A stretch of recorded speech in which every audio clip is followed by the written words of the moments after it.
Hi, I'm Adam Spencer, founder of the Day One Network, which is bringing the history of the Australian startup ecosystem to you. I believe in founders. It's why I do everything I do at Day One and our media company, W2D1 Media. And that's why the Day One Network exists, to create helpful content for founders. We've got some great shows in development, but a large part of what we do couldn't be done without support from our partners and sponsors. And I couldn't be happier than to be working with NTP, who get community better than any other technology recruitment company out there. A Newcastle company like mine, NTP, are invested in seeing the growth of the local tech community in Newcastle, Sydney, and more broadly Australia. So thank you, NTP, for helping us bring helpful content to founders and the startup community in Australia. Back to the interview. You've got to recognise that we're living in a time of very rapid change. So how do we deal with that? Well, we deal with that by being agile, innovative, and take advantage of these disruptions and rapid changes so that we can stay at the front of the pack. Simple as that. At the beginning of episode 1, we posed the question: what does the future hold for the Australian startup ecosystem? After 5 episodes focused on the past, this episode will finally be tackling the question and looking towards the future. We'll be hearing from a variety of people discussing what they see as Australia's unique weaknesses and strengths, and the key challenges and opportunities that the startup community faces today and into the future. We'll continue our story after these messages from our sponsors.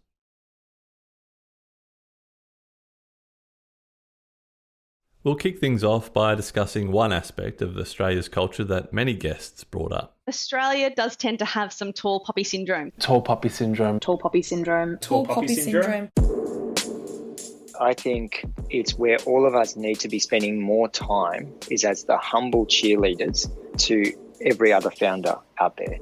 Aaron Birkby is the co-founder of Tribe Global Ventures. And what I mean by that is, we have tall poppy syndrome here in Australia. We can't big note ourselves. It's not part of our DNA. It's not part of our culture. We're very different to the US in that sense.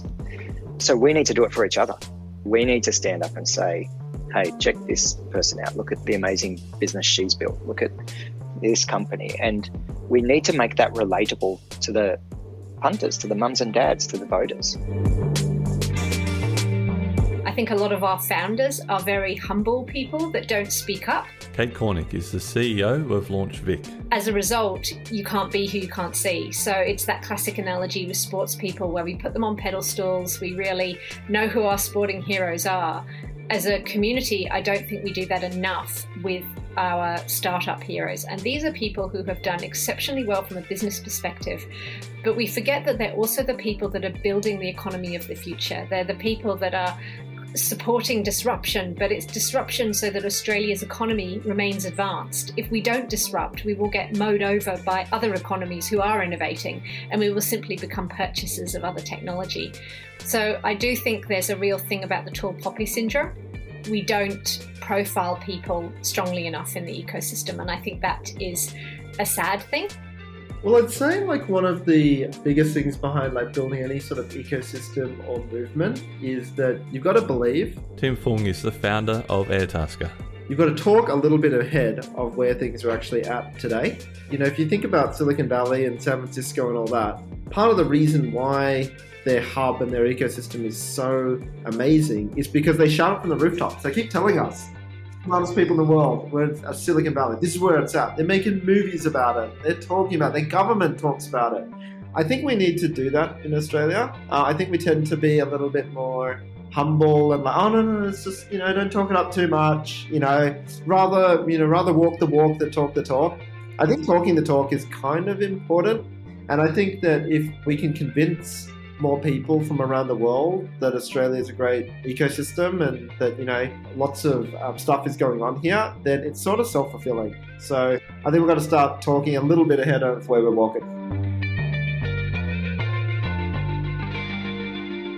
Hi, I'm Alex Carpenter. I've been working to encourage and support entrepreneurs in their earlier stages for the past 10 years or so, and I do that in all sorts of ways through the Guild of Entrepreneurs and through various university engagements as well as through high schools. Yeah, I think role modeling is a huge gap. And we're getting better. We're getting so much better in the recent couple of years. And I think people like, Mike Cannon-Brookes and Mel Perkins are just doing just amazing work in this space, because kids can't be something they can't see. And until recently, there was no famous Australian entrepreneurs that kids saw in the newspapers. And it's a really important point. Like, I saw a recent study that showed the most, desired job for the next generation is to be a YouTuber.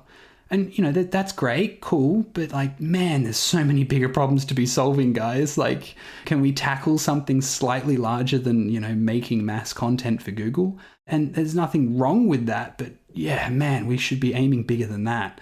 But that's only because they want to be what they can see, and they're spending so much time on TikTok and YouTube. They're like, man, that looks like a great job. I want to do that. And sure, it might be a great job, but really we're not showing them, we're not exposing them to enough of these role models who are ambitiously, tackling the problems that we're facing in today's society. And so we need to be doing a better job of that, I think, and keep doing more of that, getting it into schools more and more. Another aspect of Australia's culture we heard many people discuss is a relatively high level of complacency and risk aversion compared to other parts of the world.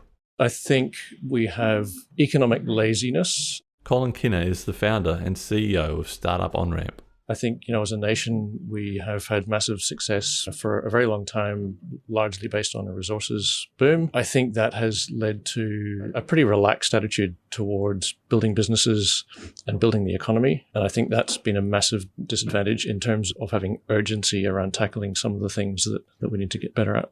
The biggest differences, I would say at a broad brush, between the US and Australia is probably the appetite and openness to risk, failure, and success as well. Jodie Fox is an entrepreneur and author who founded Shoes of Prey in 2009. I think that historically, we've also had a little, a bit of kind of shame and concern around testing and failing at something. But, when you're breaking ground on something that is disruptive and new, that's just part of the process. And so I think that attitudes and fears around that in Australia certainly, could use a lot more development, discussion and positivity. I also think that we are a little bit too rule-bound. Susan Oliver is co-founder of Scale Investors. I think there's this sort of playing it safe will often mean that we don't take a step outside of a procurement rule to have a look at something else. So a mixture of things. I think it's changing in that sort of startup sector. I think there's some really exciting stuff happening in fintech, but I do think that the deep fundamental transformational technologies are still getting a pretty raw go here. Another important aspect of Australia's startup community is the degree to which it is a collaborative and cooperative community. This is something we heard a variety of perspectives on. Some felt that the community could be better integrated and that further collaboration should be encouraged. A lot of people talk collaboration a lot more than they really want to participate in it. Craig Swan is the event director of South Start. I think there's just part of the culture here. There's a very much, I think, a bit of a zero-sum mindset here where, instead of growing a pie, people are more concerned about the ability to hold on to the biggest piece that they can. And I think a lot of that comes to the fact that, at least up until now, so much of this has been based on government support. So if you're not learning how to raise money by getting customers or finding your own investors or angels or someone to fund your business, you're relying on grants and the government to do that, which is a zero-sum game. The other thing I think that really is holding us back is all of the operators tend to suffer from having unsustainable business models. And part of the reason for that is everyone's fighting over the same pieces, like the same crumbs on the table. Again, Aaron Birkby. In Australia, everyone pitches for every government grant or every piece of funding that's up. We're all running to the same doors to get funding, to do the same things. And anytime there's a new funding bucket, we all spin up a new program to do it. And we lack the collaboration piece. David Cohen's comment was, you guys need to stop fighting over pieces of the pie and be in the business of building pie factories. As an ecosystem, I think the leadership layer should stop competing and stop annihilating each other and collaborate more. Let's not keep reinventing the wheel. If you're spinning up something new, before you do that, go and ask the 15 people already doing it how you can partner with them. However, many people we spoke to felt that our startup ecosystem was in fact far more collaborative than other areas of the nation's economy. One of the most common things I actually hear is from people that have gone down that corporate route and spent, 5 or 10 years in corporate land or any industry. Again, Alex Carpenter.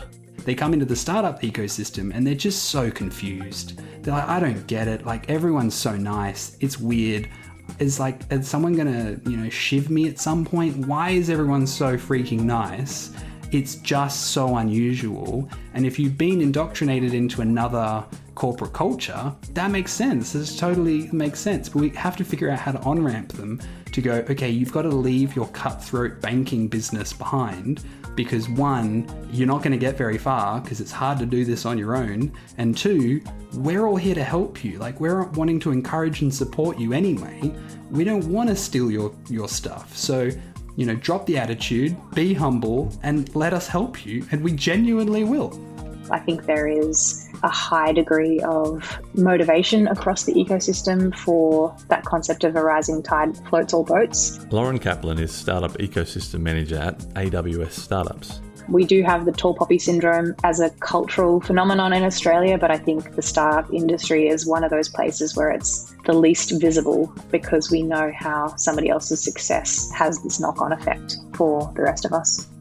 Basically, every startup founder has only been successful by having the benefit of other people before them sharing their time. Again, Colin Kinner. So there is a very strong give first mentality in the startup ecosystem in Australia.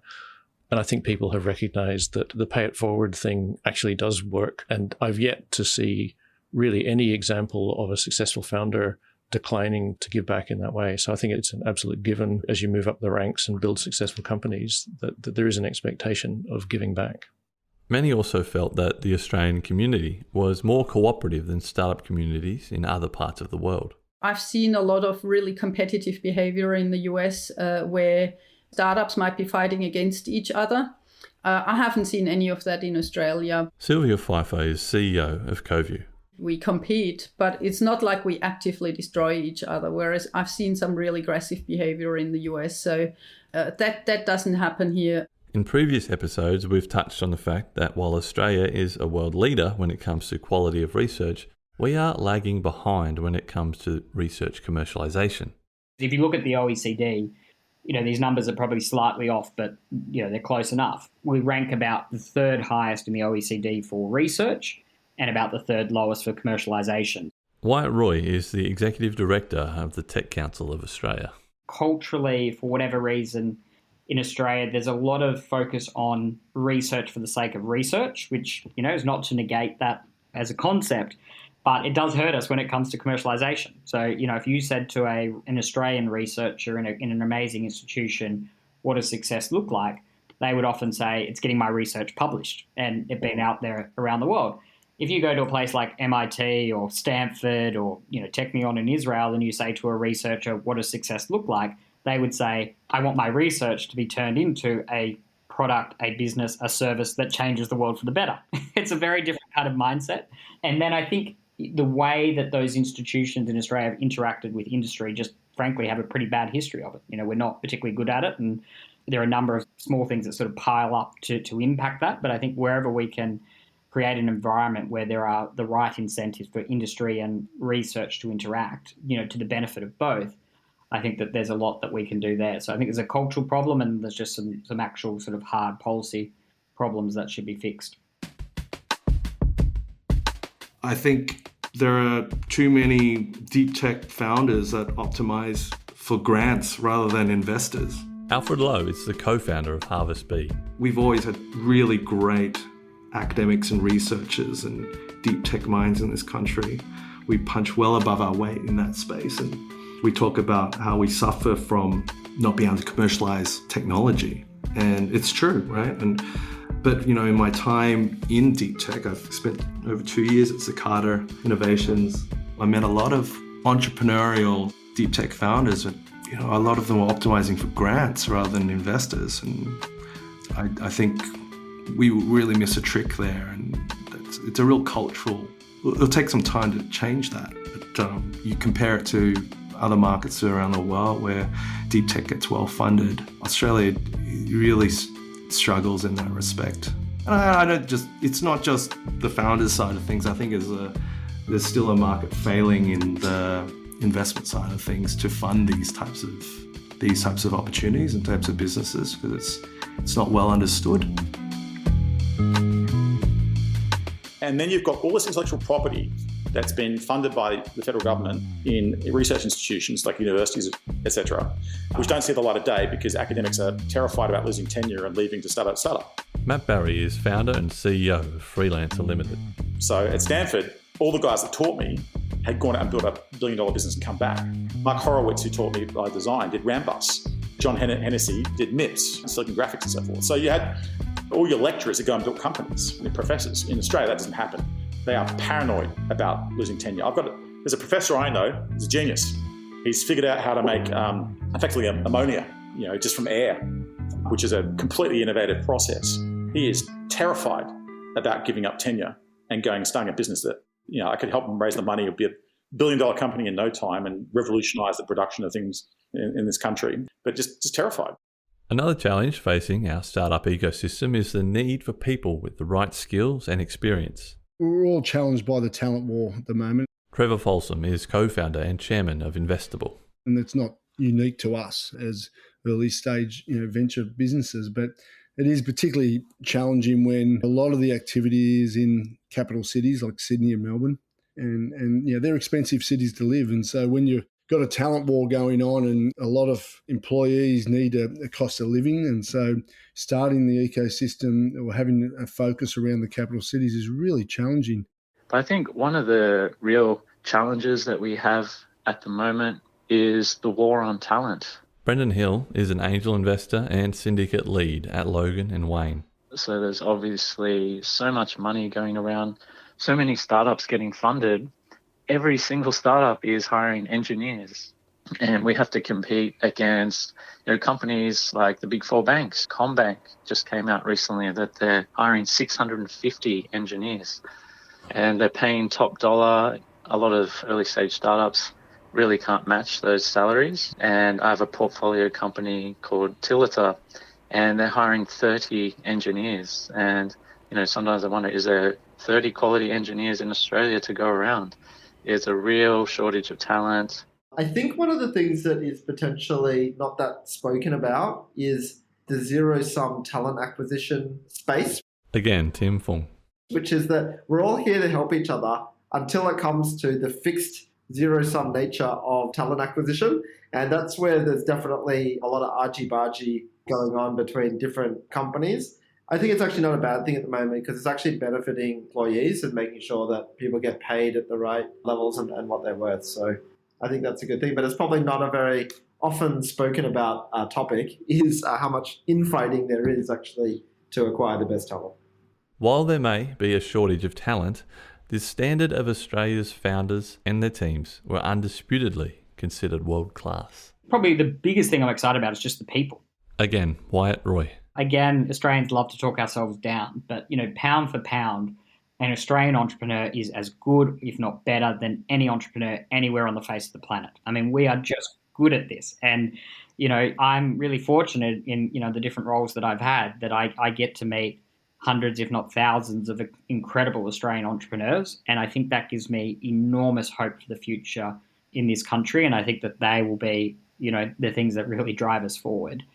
Here's the other thing about Australian entrepreneurs. Peter Davison is a serial entrepreneur and co-founder of Fishburners. Because it's so tough and it's such a capital scarce environment, you've got to be an actual entrepreneur to be successful. In other words, you've got to be resourceful. You've got to hustle. You've got to really sniff out where the opportunities are. And Australians, because of the capital scarcity, I think you see a greater prevalence of that here. And so that's a great environment to get on the internet with and start sniffing around low cost, trying to make money and trying to bootstrap. Don't get co-founders and contracts and everything. Just try to make something work.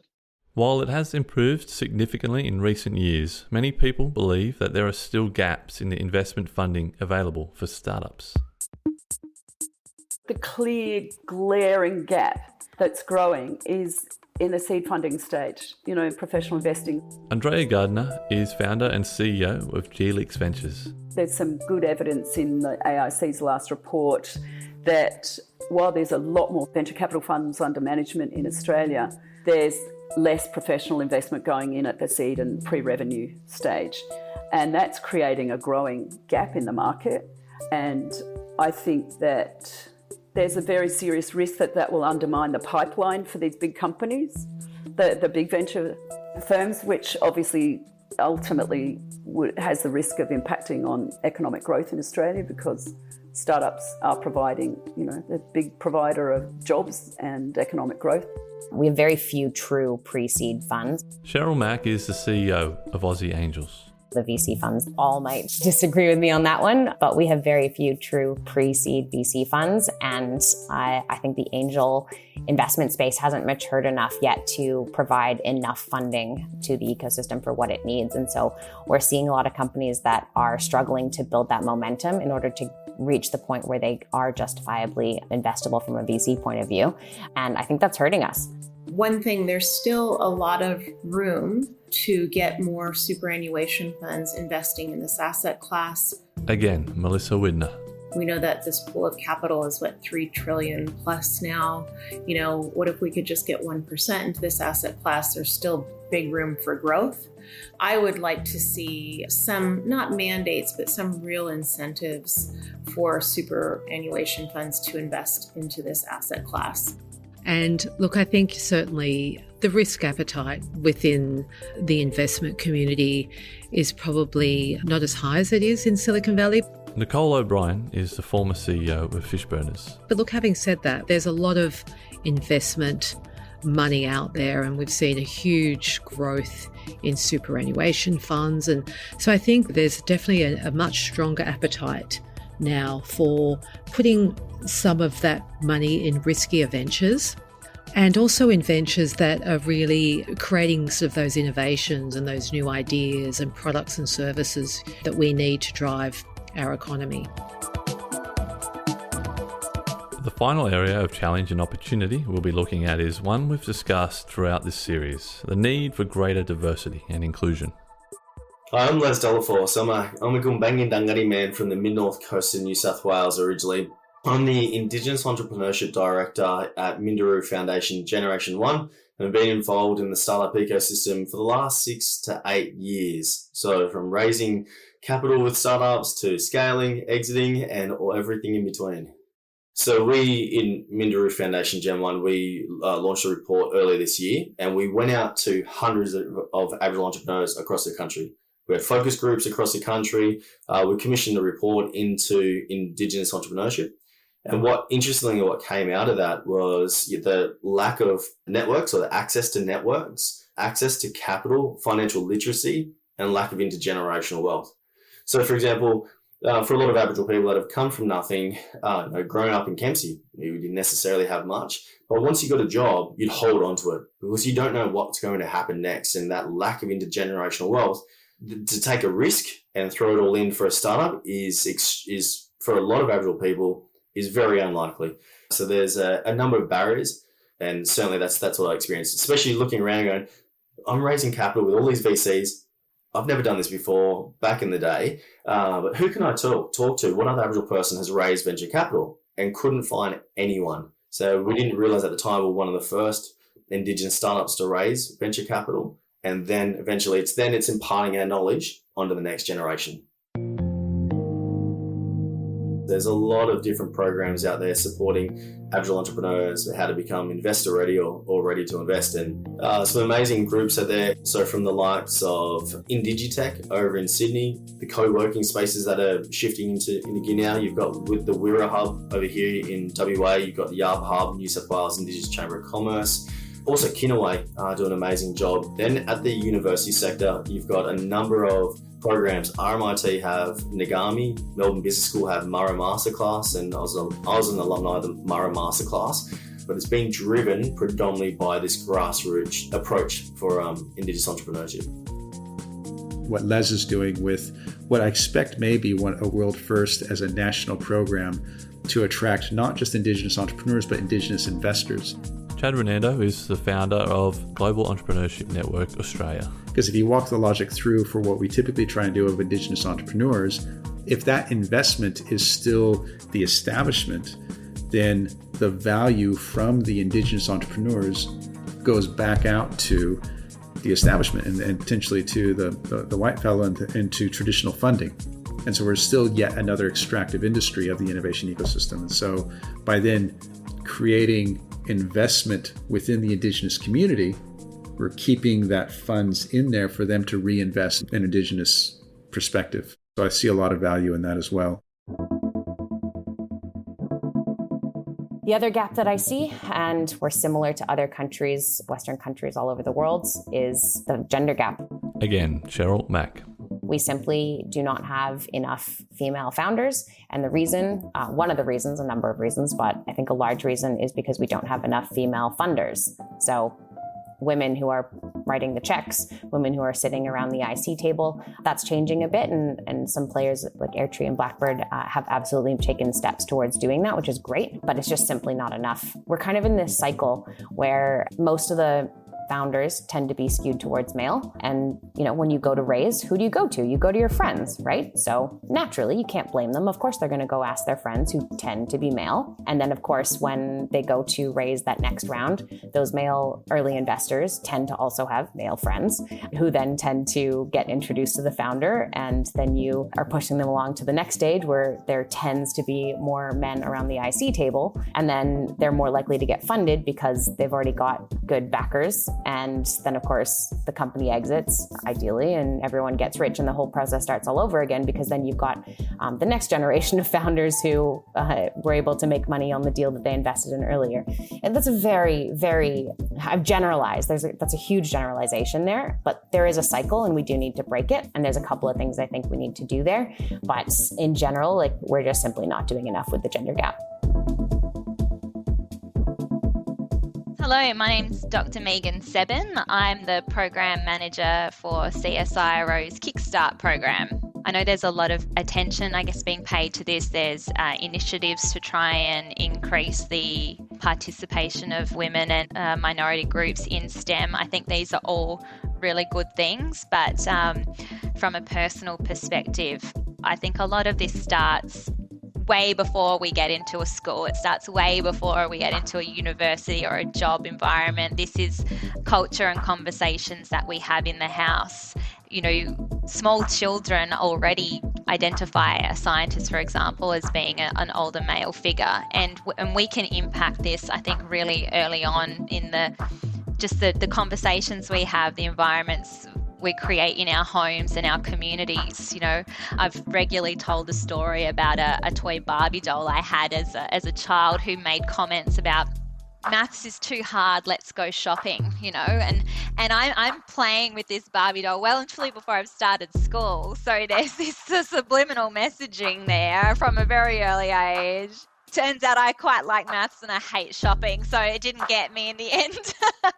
But, you know, I think that we can do more, but I think it's a very grassroots, acknowledging that we have a lot to learn.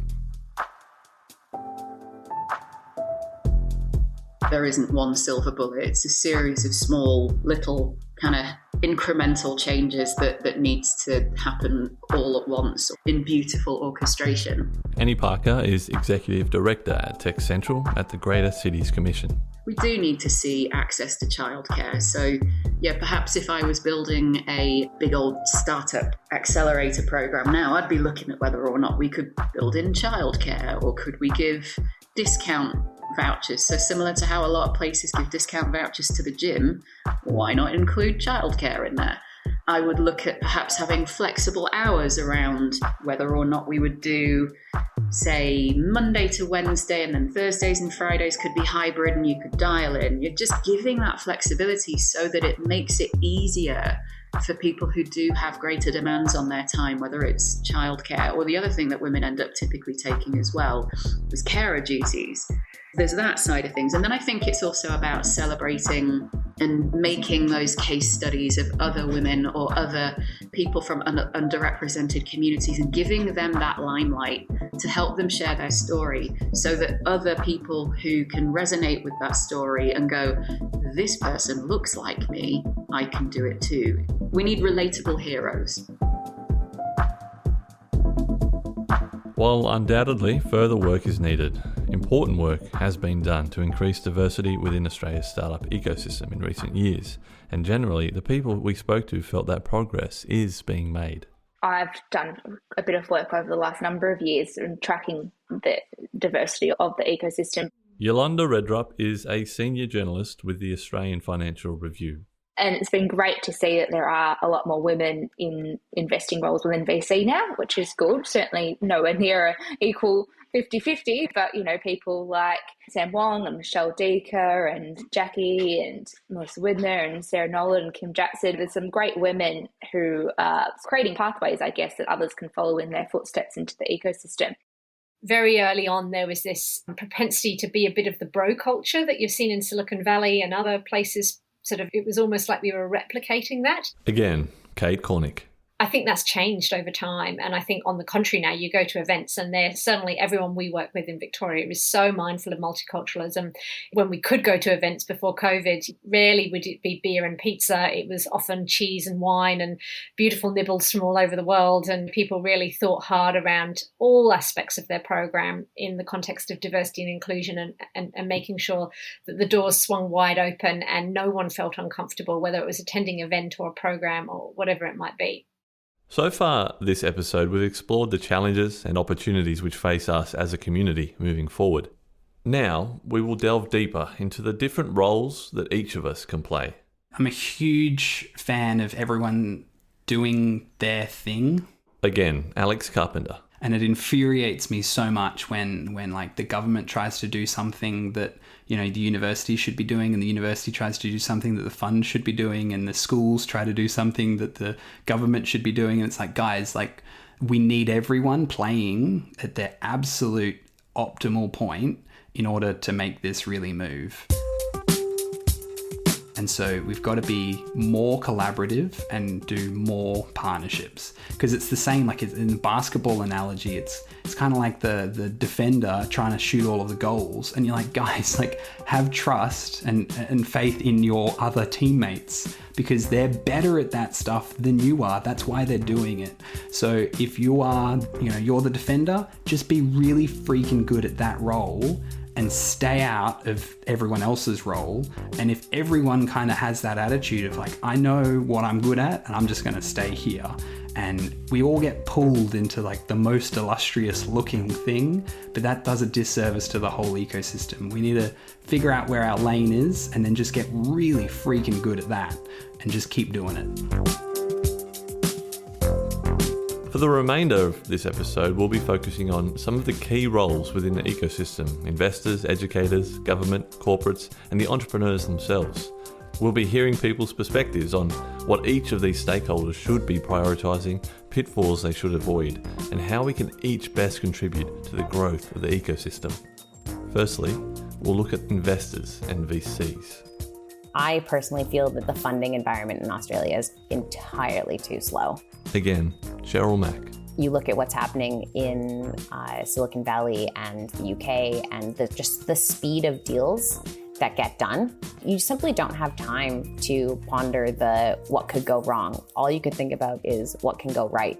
And the speed of money that gets deployed allows a lot of really, really interesting things to get funded and to build up an ecosystem where people are thinking about what can go right rather than what can go wrong, and focusing on the founders and how to pick and find the right founders rather than all of the potential issues in their business model. I think you need to bring the community along. Andrew Nunn is the current South Australian Chief Entrepreneur. You know, funds that spread the risk over startups, and so I can invest in a fund that's spread over a number of startups, because not every startup's going to scale and be a unicorn, obviously. And so the ability to spread over a range, I think, is really important. And so, you know, we're having discussions here about, you know, startup funds and how do we make funding available or funds available, investable funds available for mum and dad investors to get involved and be part of the ecosystem. The idea that the investor needs to be the expert or the teacher. Nikki Shvak is the co-founder of StartMate and Blackbird. I think that's actually a dangerous thing where if the investor knows more than the startup about whatever problem that they are solving, that is like a danger signal rather than a good signal. And people always sort of insert their ego into it of like, I will only invest in startups that I can help. The best startups need no help, and the best startups will succeed anyway. And so you're inserting this artificial handicap onto the decision to say, could you help the startup or not? It doesn't matter. It's your ego. It's not whether the startup will ultimately succeed or not. So I think investing in people with no business experience, investing in things that you know nothing about, again, all of the best investments we've made are where we are the student, not the teacher. And that's always like a good test as to if something is fresh and new and interesting. On some level, if you already know it, it's not new. And so for something to be unique, it needs to be new. And again, you're not trying to be the expert. Next, we'll be looking at the role of educators. There's a huge role to be played at universities. Phil Hayes Sinclair is co-founder and CEO of Drop BioHealth. Particularly in undergraduate courses and in TAFE and in other vocations, to help people understand what it means to create a product or a service that people love, to be able to sell well, to build relationships and create, as opposed to going to study a vocation. So obviously you need to know skills, you need to know what it is you're going to go and sell. But if you asked any doctor who was going through med school, how will you run your practice? You'll be greeted with a complete blank look on your face. They're not taught what it means to do business in medicine, even though medicine is a massive business and industry in and of itself. Ironically, you could go and ask an accounting and commerce student, so what will you do to start running an accounting firm or to make the economics of a big four company work? They won't know, they'll just know how to read a balance sheet. So all of these, the ability to make this skill set known across every vocation is super, super important. There's a massive opportunity for that. I think the role of the universities, there's a couple of roles they play. Alan O'Connor is Associate Professor of Enterprise Dynamics at the University of South Australia. There is the straight education side of things. And it's not only a business degree, it is any degree within inside the university, because entrepreneurship can start from any discipline. It's not just a business discipline. So I think the role of the universities in that sense is to make people aware as they're progressing through, say, if they're doing engineering or medical science or whatever it is, to make them aware that there is a pathway for entrepreneurship, and that entrepreneurship is a positive contributor to the development of our communities. There's also the opportunity to provide those safe places through which people can grow their entrepreneurial ventures. And, universities often have incubators, accelerators, or those types of programs sitting within them. Once you're in these, you are certainly learning at the same time, but it isn't like necessarily a degree qualification that you're getting. It's a different kind of real life learning that you're getting, but it also gives you a safe and low cost environment to try some things, be supported, and actually graduate, if you like, into a growth venture from a university. So it's a stepping stone role as well. And I think the universities can actually play a role in getting people started and reducing the risk so they can take those first steps. We'll continue our story after these messages from our sponsors.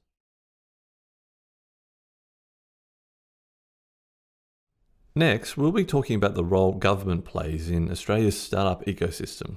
There are some that feel that government's role is limited, such as Evan Thornley, who has experience as both a founder and a member of parliament. And I would say, broadly speaking, that government is spectacularly irrelevant to 99% of this stuff, and that we would all profit by wasting less breath on debating what governments ought to do to make us into an innovative economy.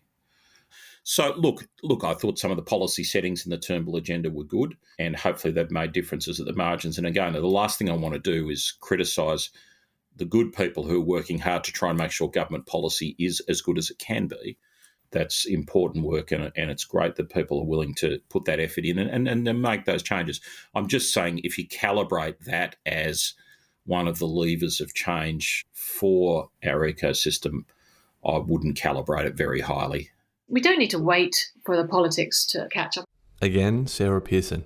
I mean, it's really helpful if you have got a government that works for you. And I've seen the impact of that in the Indo-Pacific, for instance. Vietnam is phenomenal what's happening over there because the government's got so much support. But still, I think something we forgot about in Australia is that it's actually not about government. I mean, government absolutely has a part to play, but they're only just one part of the puzzle.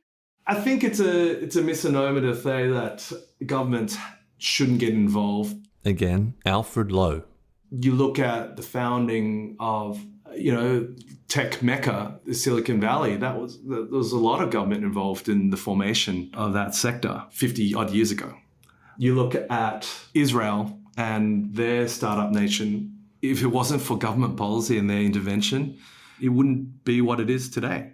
I think government needs to try things, but it also needs to stop doing things that don't work.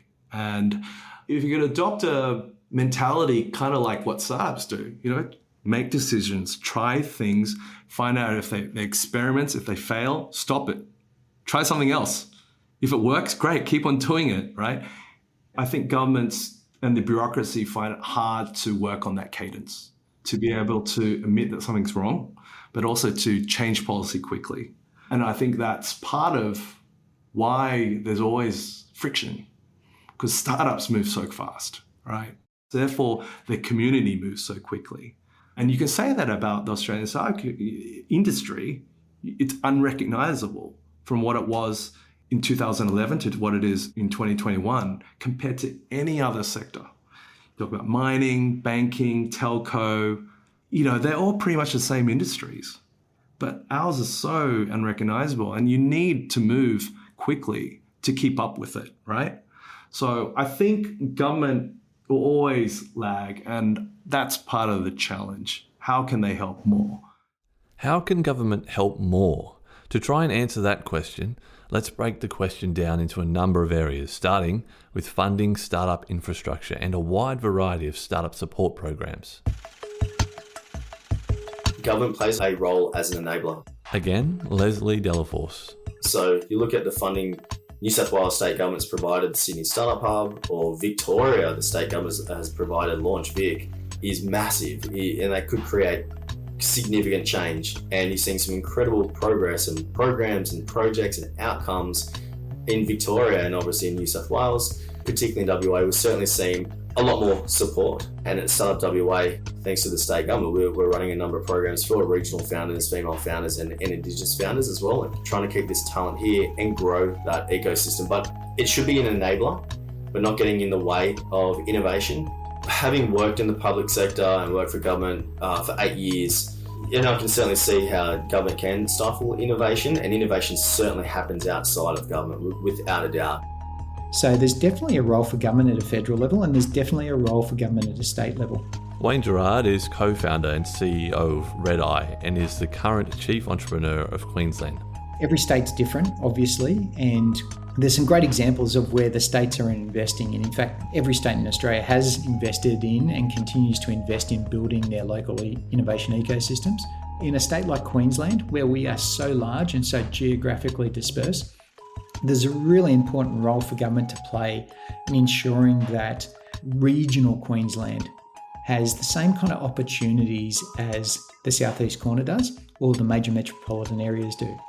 And so investing in infrastructure, whether that's broadband infrastructure or co-working spaces in the region, there is definitely opportunities for government to play a role. The ecosystem needs to be supported, it needs to be nurtured, it needs to be invested in. Again, Nicole O'Brien. Most entrepreneurs, unless they're serial entrepreneurs and have exited out of successful companies, are bootstrapping. And so in those, initial early stages, they need as much support as they can possibly get, whether that's through access to incubation space and resources and all those things that the incubators and the accelerators provide, or whether it's access to grants and funding to help them bankroll those ideas and getting them off the ground. So the role of government is really critical in fostering that and creating really contributing to the ecosystem, because it takes a whole community of players to really raise a successful startup. And that's from the VCs through to the incubators, the accelerators, the talent, and the funding that's available and to support that. As well as providing support through funding and support infrastructure, governments at the local, state and federal levels can help grow the startup sector by purchasing products and services from Australian startups. There's a bit of a saying, and the saying is customers, not grants. Again, Wayne Gerard. In order for a startup to truly get traction and become successful, it needs customers, right? Customers create revenue, customers create that pressure and environment where the startup has to grow and implement appropriate systems and processes and really learn how to manage customers. And so our startups need more customers. And it's ideal if we can get government, which is really the largest purchaser of anything in Australia, if we can get them to be consciously wanting to become customers of startups, of local startups, then really what they're doing is helping those local startups to get product market fit, get references and case studies, get testimonials, and that gives them the ability to then scale both nationally and internationally. One of the best levers I think government's got, and this is at all levels, local, state and federal, is their procurement policy. Moira Weir is a startup founder and mentor with decades of experience and is founder of the Hen House Co-op. So if you want to procure things, make sure you put in your procurement policies some attention, a minimum amount like 10 or 20% of procurement needs to go to social enterprises. In our state here in South Australia, the Department of Transport have really done that beautifully. They've started to look at how they can build into all of their contracts a portion of that for social enterprises, and that's fantastic. I'd like to see more and more of that. So procurement is one lever. Former Prime Minister Malcolm Turnbull believes government has an important role to play by investing in research. I think where the government should be putting more money is in pure research.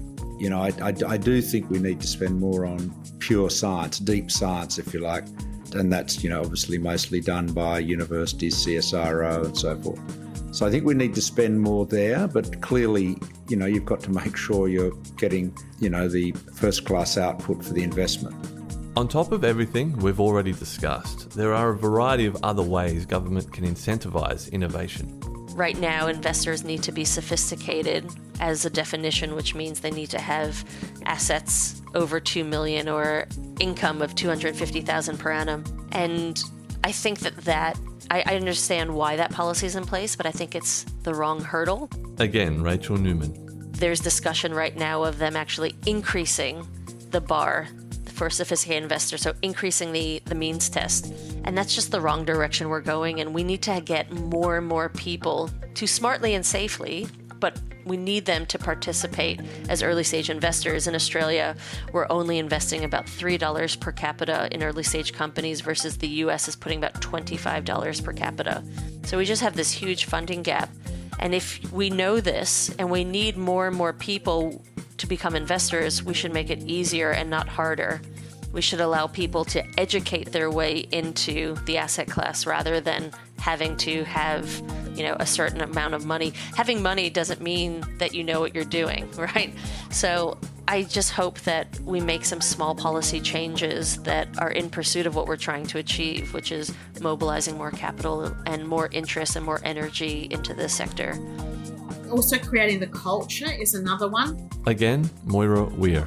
So that we begin to support and talk about and make visible those people who are those kind of leaders. So again, a South Australian example of that is we have the Office of the Chief Entrepreneur here, and there's an advisory body, the Entrepreneurship Advisory Board, and I'm a member of that. So that gives me an opportunity to make visible social entrepreneurs and impact investors and impact investment and drawing attention to those things.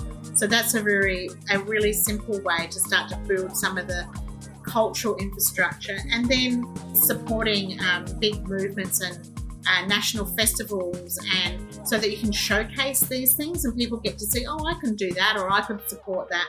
So just again with the South Australian example, South Start, which is an incredible national event that we host annually. And before we move on from discussing the role of government, there's one last factor we'd like to highlight: the need for consistent support. I think one of the problems, I guess, we have with short election cycles is we get a bit of stop-start, and that's problematic in trying to, especially in regional areas, to just kind of keep momentum going.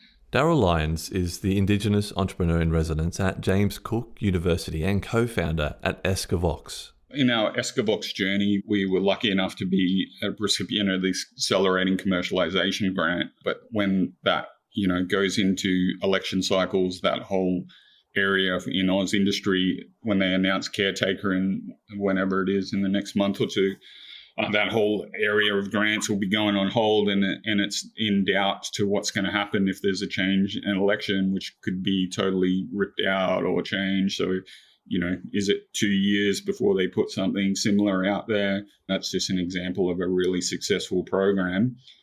For Escavox, we had $1 million grant from that, which enabled us to develop our system, and we track food all around the world. If that's continuous, it just allows a continual flow of grants for people to keep going on rather than it kind of stop-start kind of mentality. Next, we'll take a brief look at the role that corporate business communities can play in Australia's startup ecosystem. I think certainly, the corporate sector has a role obviously to play there. Again, Nicole O'Brien. The corporate sector is investing in incubating some of its own innovation and startups. We've seen quite a bit of that, for instance, in the fintech space.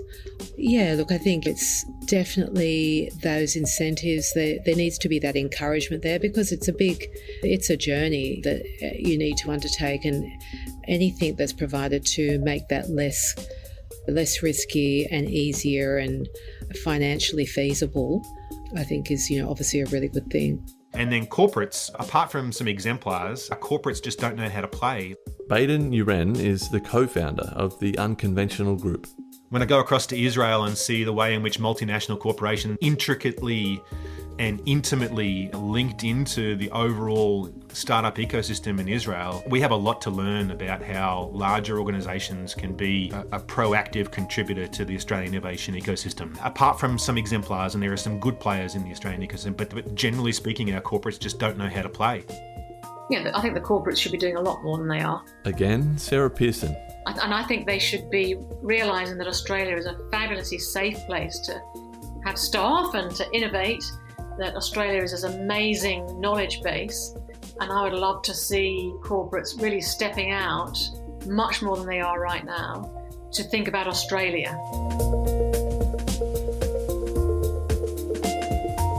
And last, but not least, we will discuss the role of the entrepreneurs and their teams. I think the entrepreneurs are doing a good job. In the Tech Council is a great example of entrepreneurs jumping in and saying, okay, so we can see a gap here. Government's not doing everything we'd like them to do, so let's set up the Tech Council and work with the whole ecosystem. And they've got a whole bunch of really great partners that they've brought together to try to drive some policy changes. So I think that piece is really good. And of course, the serial entrepreneurs are really good at investing in new ideas. I think it's Steve Baxter here in Queensland and the great work he's done for many years investing in the ecosystem. But, serial entrepreneurs could do more of that and be great mentors as well. I think something we're missing in Australia is we need many more mentors to help these early stage ideas. I think another really important thing is that you've got second-time founders reinvesting their time and expertise and money into the sector. Again, Andrea Gardner. And I think that's probably the biggest and most powerful and important change, is that we now have lots of second, third-time founders or successful founders that are reinvesting their time, their expertise and their money into the sector. You just have to look at Scott Farquhar, Mike Cannon-Brooks, and a ton of our investors. Of course, one of the roles of an entrepreneur is to create startups that solve problems and change the world.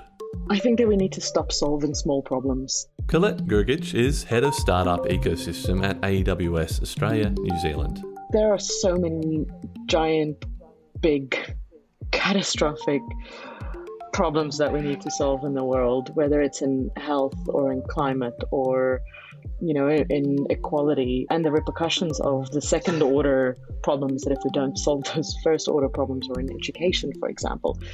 And I think we need to stop playing small. The time for yet another photo app, as delightful as they are for wasting time on, I think we need to challenge ourselves to really step up. And it takes courage.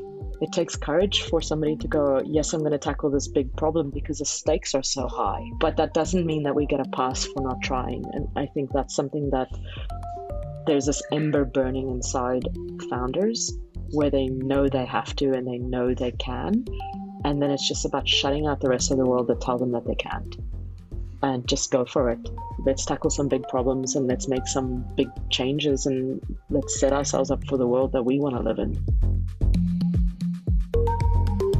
Climate tech would be another obvious one, given how much we're impacted by it.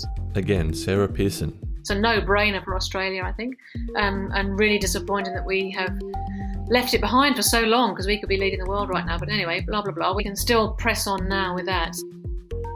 I think there's a conversation that we should start having very, very clearly around renewables and clean tech. Again, Annie Parker. Not only is it something that we clearly need in Australia, whether it's obviously renewable energy in the form of solar panels or batteries that can hold that energy, being able to grow food in difficult climates. We need this stuff. This is country imperative for our own safety and longevity, let alone the fact that that is equally as needed in many, many countries around the world and will increasingly be so. So I think we do need to do more on just kind of convincing everyone that this is the right thing to do. Before we wrap up this episode, we want to underline one final key point. There is a place for people of all backgrounds in Australia's startup community.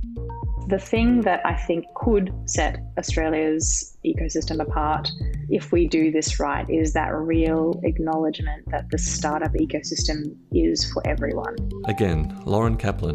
What we're really trying to do in Australia is make everyone feel like they have a role to play. We actively want different viewpoints, different backgrounds and experiences. Like, I always like to talk about the fact that I'm a creative writing and theatre studies major who has found a place in this ecosystem, and I take it very seriously that people with those kinds of creative backgrounds have an important role to play, but it also extends to how we think about who's investing and how we think about who's hiring and building and all of those sorts of things. We need to make sure that it is a representative ecosystem. So however we can disseminate that message and keep the barriers low to participation in whatever form. Even if you're just an evangelist and a fan, that's okay. Even if you're not a builder or an investor.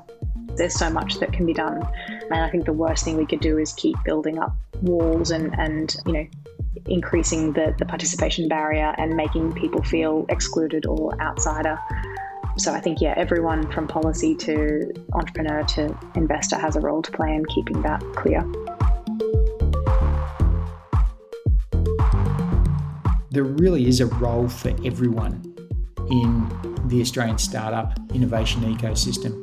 Again, Wayne Gerard. We're going to see a lot of innovation introduced into Australia that is going to really enhance the way the Australian economy works. I just think about, for example, my own business. We've literally got people who used to sell cars. We've got people who worked at David Jones. We've got people from the mining industry, the oil and gas industry, the water industry, the power industry. We've got people from all different walks of life in my company. And, importantly, we've also got lots and lots of amazingly talented new Australians or migrants. And there's such a rich migrant community in Australia that I sometimes feel like those people don't know how to plug in. And I look at the skills and the passion and the energy of those people, and I think that truly is an untapped market for Australian startups and innovators. So attracting talent into the innovation, the startup, the scale-up ecosystem here in Australia is absolutely mission critical for the success of this industry. You know, our industry, the innovation industry, the technology industry, the startup industry, whatever you want to call it, really is one of the largest jobs growth industries in Australia.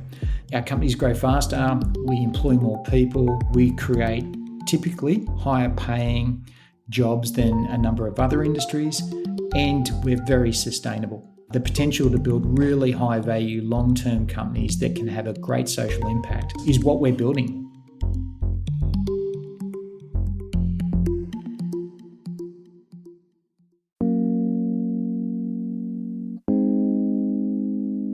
That brings us to the end of this docuseries. From where we began this story in the 60s with Australian pioneers innovating well before the term startup was in use, to the highs and lows of the dot-com boom and bust, through the Cambrian explosion of the early 2010s and right through to the present day. While our story is over for now, no doubt Australia's startup community is just getting started. A huge thanks to you, the listener, for sticking with us this far, and to our sponsors who made this project possible. And of course, a huge thank you to everyone who took the time to speak with us for this series, both on and off the mic. This project wouldn't have been possible without your support, and throughout the almost 2 years of production, the Day1.fm team have been consistently blown away by how supportive and collaborative Australia's startup communities have been. We continue to be so inspired by the work being done by the founders, investors, academics and policymakers, and in all corners of the ecosystem. While there is so much we weren't able to cover in these 6 episodes, I and the Day1.fm team really hope you feel we've done this story justice. This is your story, and it's been our privilege to tell it.